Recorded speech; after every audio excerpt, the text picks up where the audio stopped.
Class 8 शुरू करते हैं हमारा आज का क्लास। आज हम लोग डिस्कस करेंगे लेयर्स ऑफ सॉइल्स। ये लेयर्स ऑफ सॉइल्स जो है हमने ऑलरेडी किया हुआ था, उसको आज रिपीट कर लेंगे। और आज हम लोग शुरू करेंगे टॉपिक हमारा टाइप्स ऑफ सॉइल्स। तो उससे पहले टाइप्स ऑफ सॉइल्स को शुरू करें हम लोग एक बार वापस से हमारा लेयर्स ऑफ सॉइल्स जो है उसे एक बार देख लेते हैं, ठीक है। तो हमने डिस्कस किया था लेयर्स ऑफ सॉइल्स, जिसको मैंने कहा था इसे किस नाम से कहा जाता है, सॉइल प्रोफाइल के नाम से भी कहा जाता है,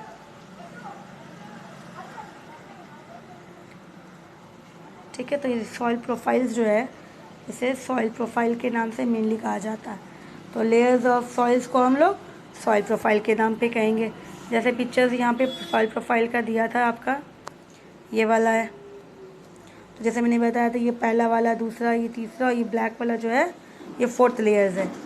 तो कितने लेयर्स हो गए, A, B, C and D।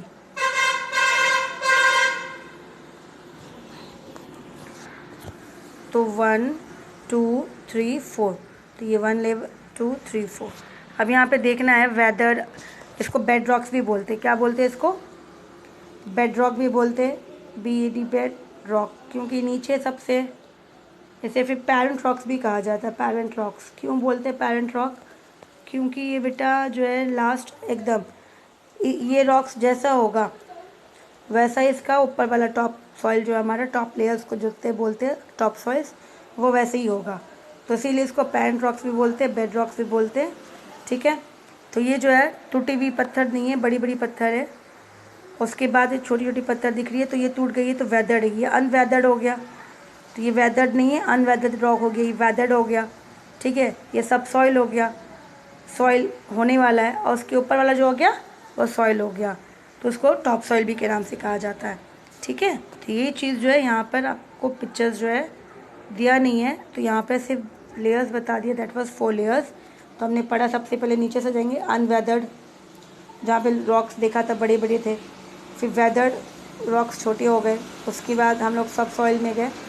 तो सब सॉइल में क्या हुआ, वो जो पार्टिकल्स थे थोड़े इससे थोड़े छोटे हो गए, और सॉइल में गए टॉप सॉइल, तो फाइन पार्टिकल्स एकदम, जहाँ पे हम आराम से ग्रो कर सकते हैं, ट्रीज़ प्लांट्स लगा सकते हैं, ठीक है। सब सॉइल के बाद टॉप सॉइल आता है।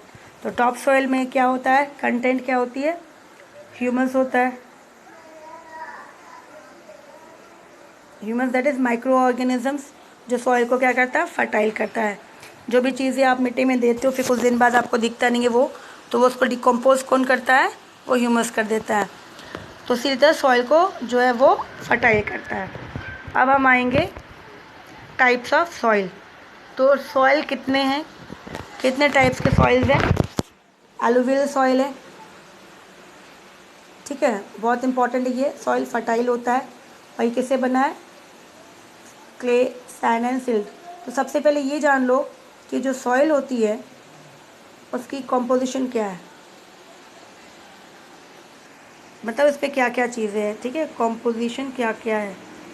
तो यहाँ पे आपको सबसे ज़्यादा कॉम्पोजिशन जो है, तो सबसे पहले होता है सैंड।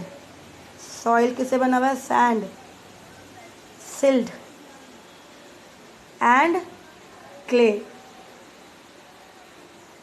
तो ये 3 चीज़ होती है। अभी आप इसमें देखोगे क्ले है, सैंड है और सिल्ट है, तो ये कॉम्बिनेशन सॉइल में, ये सॉइल बना किससे, फिर इसी चीज़ से, सैंड, फिर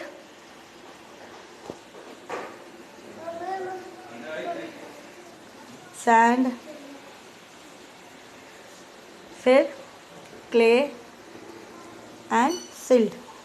तो इससे क्या होता है, ये तीनों की जो रेशियो है बराबर होनी चाहिए। तो वो सॉइल जो होता है वो हमारा एलुवियल सॉइल हो जाता है, बहुत उसमें जो है गुड क्वालिटी हो जाती है। फिर आता है दूसरा वाला ब्लैक सॉइल। ब्लैक सॉइल की कलर जो है ब्लैक है, ये वेट होता है, स्टिकी होती है, इसमें बहुत सारे मॉइस्चर कंटेंट होता है, और लेकिन जैसे ही गर्मी होती है वो क्रैक भी हो जाता है इजीली गर्मियों में, ठीक है। ये ब्लैक सॉइल हो गए। Red soil it has high iron content, इसके अंदर बहुत ज़्यादा आयरन कंटेंट है इसके अंदर, इसीलिए इसके अंदर आयरन है, तो वो कौन सा कलर हो गया, रेड कलर हो गया।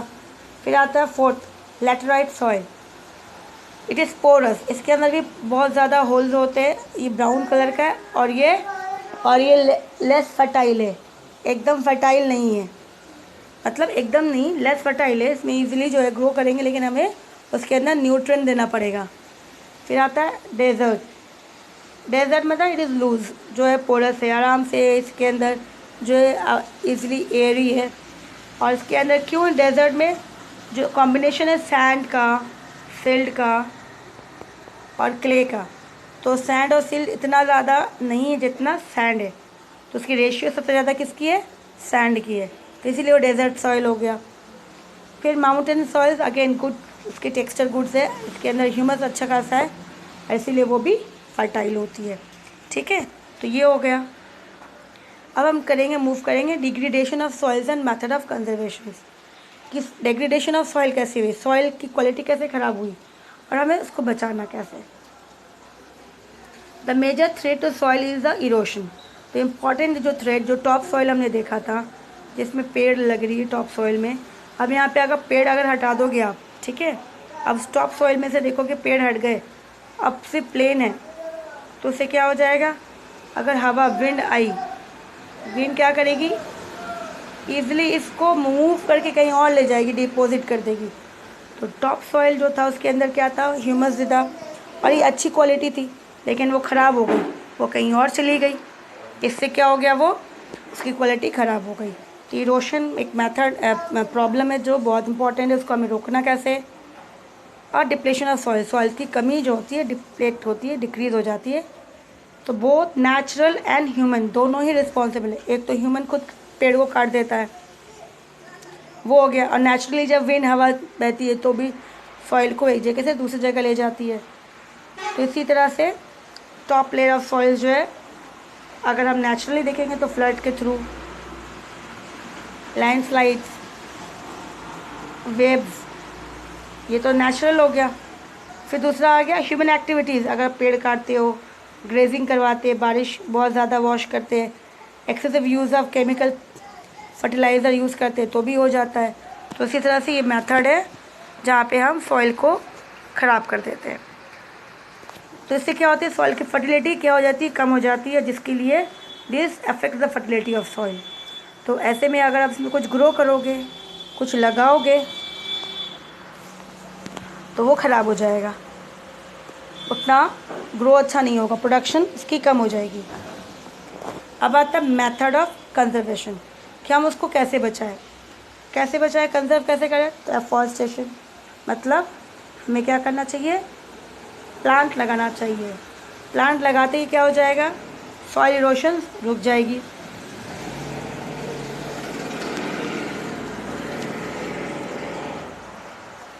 सॉइल इरोशन जो है वो कंट्रोल हो जाएगी। फिर mulching, the bare ground between crops is covered with organic matter और drop resistance grasses. Once the grass or vegetation cover the soil, it check for the soil erosion. दो area, जिस area में कुछ नहीं है, खाली पड़ा हुआ है, उस एरिया में आप उसमें ग्रासेस लगा दो या फिर वेजिटेशन लगा दो, तो उससे क्या होता है, वो एरिया जो है धीरे धीरे ग्रो हो जाएगा, उसके अंदर ग्रासेस या वेजिटेशन, तो फिर वो सॉइल इरोशन वहाँ से भी रुक जाएगा। काउंटर बैरियर्स में यहाँ पे कहा गया कि लैंड स्टोन्स है, ग्रास है, अदर वेजिटेशन अगर आप लोग बैरियर्स में लगाते हो, अगर ये पहाड़ है, पहाड़ के आसपास पूरे लगा दो इस एरिया में, तो इसी तरह से वो क्या है कि यहाँ की मिट्टी कहीं और नीचे नहीं जाएगी, तो इसी तरह से इसको कहा जाता है काउंटर बैरियर्स। इसी तरह से इजीली पानी को भी कलेक्ट कर लेंगे, पानी भी कहीं और आगे नीचे नहीं जाएगी। फिर रॉक डैम्स, इससे क्या करेंगे, huge piece of rocks piled up in a place,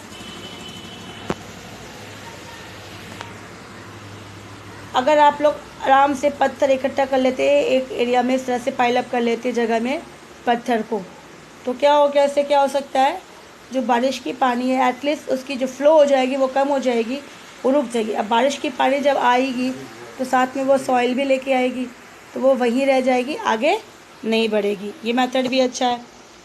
terrace farming भी चाहिए कि जैसे मोस्टली जो माउंटेन्स में देखा जाता है कि स्टेप वाइज इसमें फार्मिंग किया, फिर यहाँ पे फार्मिंग किया, तो इस तरह से स्टेप फार्मिंग हो जाता है, इसको स्टेप फार्मिंग भी कहा जाता है। तो पानी के साथ साथ मिट्टी भी आगे नहीं बढ़ेगी, वो वहीं रुक जाएगी। ठीक है, क्रॉप्स लगाते हैं इसे। तो फिर आता है इंटरक्रॉपिंग। अगर आप लोग इसमें जैसे कहा गया इंटरक्रॉपिंग में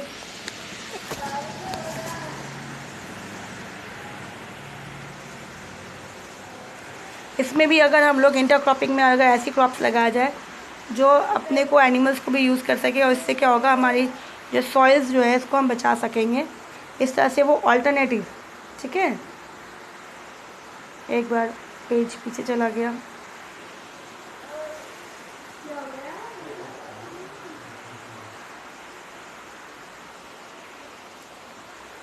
इसी तरह से